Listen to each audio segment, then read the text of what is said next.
आज हम लोग बात करेंगे loss of citizenship. Loss of citizenship का मतलब, सिटीजनशिप हम भारत की नागरिकता की बात करेंगे, भारत की सिटीजनशिप की बात करेंगे। तो भारत की सिटीजनशिप किसी की कैसे चली जाती है वो हमारा मेन फोकस रहेगा। तो भारत में किसी की सिटीजनशिप जो है वो तीन तरीके से जा सकती है। जैसे यहाँ पे लिखा हुआ है, पहला जो पॉइंट है आप लोग बाई रिनंसिएशन फर्स्ट, दूसरा है तरीका बाई टर्मिनेशन और तीसरा जो है बाई डेप्रीवेशन। ये तीन तरीके हैं जिससे जो है लॉस ऑफ सिटीजनशिप को फेस किया जा सकता है। तो किसी की नागरिकता पाई कैसे जाती है इसको हम लोग ने प्रीवियस वीडियो में देख चुके हैं, या ये मैं कहूँगा प्रीवियस लेक्चर में हम लोग देख चुके हैं। आज हम लोग बात करेंगे किसी की नागरिकता खो कैसे जाती है। और कहाँ की नागरिकता? भारत की। भारत की नागरिकता खोने का जो प्रोविज़न है, जो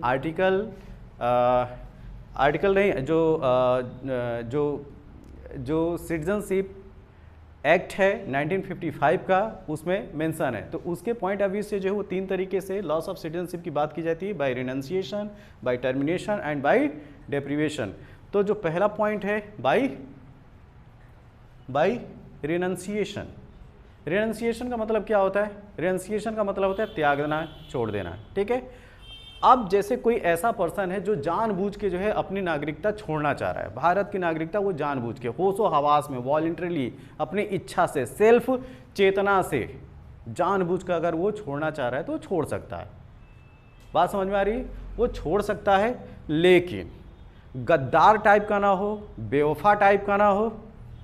ये सिचुएशन कब समझ में आती है? जब मुसीबत पड़े, जब देश के ऊपर मुसीबत, मतलब देश जो है वार की कंडीशन में हो और वो जो है नागरिकता छोड़ने की कंडीशन, मतलब ये बाय रिनंसिएशन त्याग रहा हो सिटीजनशिप, नागरिकता। तो उस समय क्या होगा कि वो नागरिकता जो है त्यागने का प्रोसेस में वो इन्वॉल्व हो सकता है। ठीक है। सिटीजनशिप वो जो है वो रिनंसिएशन तरीके से वो छोड़ सकता है, लेकिन जब उसका जो एप्लीकेशन जाएगा वो विथहेल्ड किया जाएगा सेंट्रल गवर्नमेंट के द्वारा। अब सेंट्रल गवर्नमेंट डिसाइड करेगी कि इस सिचुएशन में उसकी नागरिकता को जो है वो ख़त्म किया जाए कि नहीं किया जाए। समझ रहे हैं आप लोग? तो वार की कंडीशन में सेंट्रल गवर्नमेंट के पास पावर है कि उसकी नागरिकता को ना ख़त्म करे। समझ रहे हैं आप लोग?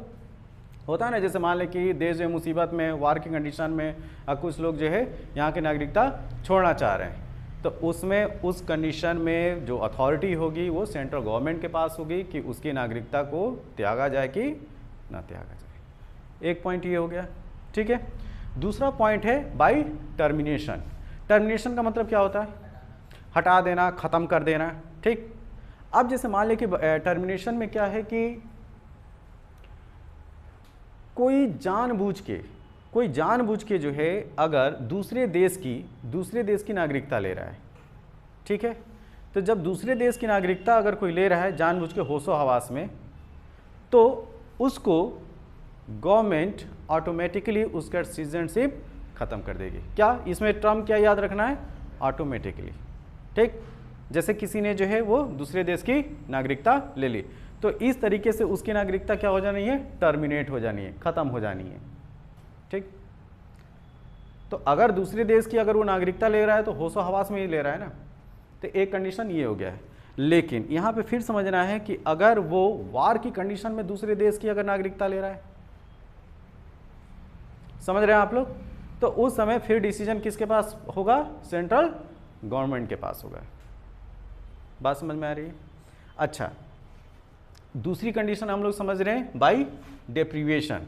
अब जैसे मान लिया कि भारत की नागरिकता किसी ने जो है फ्रॉड तरीके से लिया। फ्रॉड समझ रहे हैं? जो डॉक्यूमेंट जो है वो गवर्नमेंट से मांगा गया हो वो डॉक्यूमेंट उसने गलत पेश किए। ठीक। जो भी प्रोविज़न है उसको उसने जो गलत तरीके से वो पेश किया और सिटीजनशिप ले ली। और गवर्नमेंट को अगर पता चलता है तो गवर्नमेंट उसकी इस तरह की जो सिटीजनशिप है उसको ख़त्म कर देगी बाय डेप्रीवेशन। दूसरा पॉइंट, जैसे आप लोग सिटीजनशिप लेने के लिए एक प्रोविज़न आप लोग ने जाना होगा कि कोई भी जो होगा वो भारत के संविधान में जो भी बातें हैं उसको क्या करेगा? वो फॉलो करेगा। ठीक है। कॉन्स्टिट्यूशनली वो बाउंड होगा। हाँ। अब भारत के संविधान के परे कोई एक्टिविटी कर रहा है तब भी क्या होगा? उसकी नागरिकता ख़त्म कर दी जाएगी। मतलब अगर वो वफादार नहीं रहा किसके प्रति? भारत के संविधान के प्रति। ठीक है। नेक्स्ट है कि जैसे कुछ होते हैं ना भीतरघाती टाइप के, हाँ, विभीषण टाइप के, मतलब समझ रहे हैं आप लोग। जैसे अपने देश का जो दुश्मन देश है, दुश्मन देश के साथ वो क्या कर रहा है, कम्युनिकेट किए हुए यहाँ की इन्फॉर्मेशन जो है, जो सीक्रेट जो इन्फॉर्मेशन है उसको शेयर कर रहा है दूसरे देश में। कौन सा देश, जो अपना शत्रु देश है, एनिमी देश है। अगर इस तरीके की एक्टिविटी अपने यहाँ की जो जांच एजेंसियाँ है, या ये कहें भारत सरकार को अगर पता चलता है, तो उसकी नागरिकता क्या कर दी जाएगी, टर्मिनेट कर दी जाएगी। नेक्स्ट, जैसे मान लिया कि उसने जो है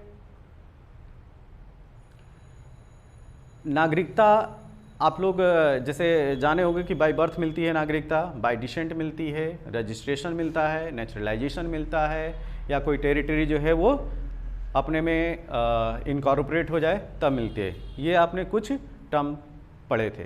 तो अगर मान लिया कि उसने नागरिकता जो है बाय नेचुरलाइजेशन लिया है, बाय रजिस्ट्रेशन लिया है, ठीक, और विदेश में अगर वो उसने जो 2 साल की जो है वो सज़ा, 2 साल की सज़ा जो है उसने काटा हो, 2 साल की उसको जेल हुई है, तो इस कंडीशन में जो उसको क्या होगा, उसकी नागरिकता ख़त्म कर दी जाएगी। नेक्स्ट,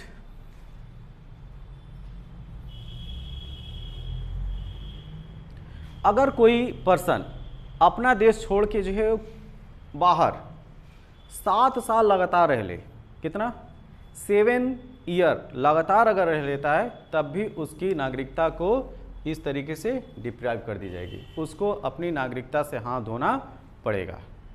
समझ रहे हैं। तो हम लोगों ने क्या पढ़ा है, renunciation, termination and by deprivation. एक बार फिर से हम लोग इसको जो है वो रिवाइज करेंगे, ठीक, कि जो लॉस ऑफ सिटीजनशिप है, लॉस ऑफ सिटीजनशिप की बात हम लोग जो सिटीजनशिप एक्ट है 1955, उसी के तहत हम लोग ने इसको जाना है।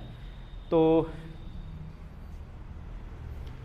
रिनंसिएशन में क्या, जब कोई होशो हवास में अपनी नागरिकता त्याग करने की बात रख रहा, तो उसकी नागरिकता जो है वो त्याग, मतलब उसकी नागरिकता ख़त्म कर दी जाएगी, ठीक है। लेकिन सिचुएशन क्या, वार की कंडीशन में ना हो।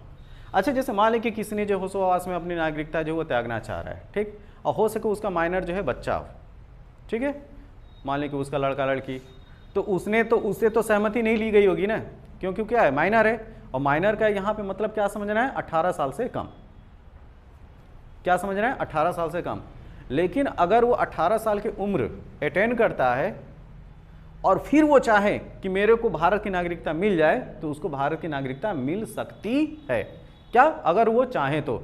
अदरवाइज अपने पेरेंट के साथ जहाँ भी जिस देश की जो है, मान लीजिए यहाँ की नागरिकता छोड़ने के बाद जिस देश की नागरिकता लिए हो, ठीक है, वहाँ की भी नागरिकता वो ले सकता है। मतलब उसके पास ऑप्शंस है, वो आराम से जो है वो नागरिकता ले सकता है अगर वो चाहे तब। कब, 18 साल से पहले नहीं, 18 साल की उम्र जब उसकी कंप्लीट हो जाएगी तब। समझ रहे हैं आप लोग।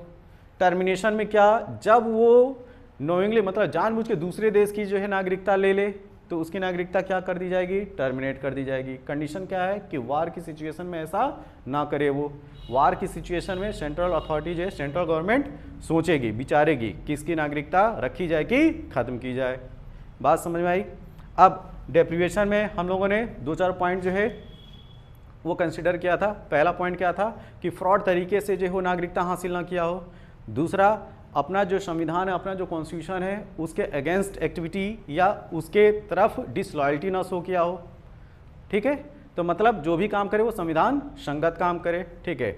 अच्छा, और तीसरा पॉइंट क्या था, विदेश में जो है वो 2 साल तक जो है सजा आपदा ना रहा हो, ठीक। अगर ऐसा है तो फिर उसकी जो है वो नागरिकता डिप्राइव कर दी जाएगी। हाँ, दूसरी, जैसे मान लीजिए कि विदेश में जो है वो लगातार जो है वो 7 साल रह लिया हो, फिर उसकी नागरिकता क्या है, उसकी ख़त्म कर दी जाए।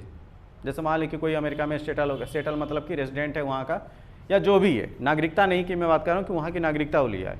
नागरिकता तो ये 2 महीने में ले ले तो फिर भी उसकी जो है यहाँ से नागरिकता ऑटोमेटिकली ख़त्म हो जानी है। समझ रहे हैं आप लोग, टर्मिनेशन के थ्रू। लेकिन जैसे मान लें कि वहाँ पे जो 7 साल से रेसिडेंट वो लगातार यहाँ कभी आया नहीं 7 साल में, तो फिर क्या होगा, उसकी नागरिकता जो है डिप्राइव कर दी जाएगी, उसकी सिटीजनशिप डिप्राइव कर दी जाएगी। तो ये कुछ पॉइंट्स थे लॉस ऑफ सिटीजनशिप का, ठीक।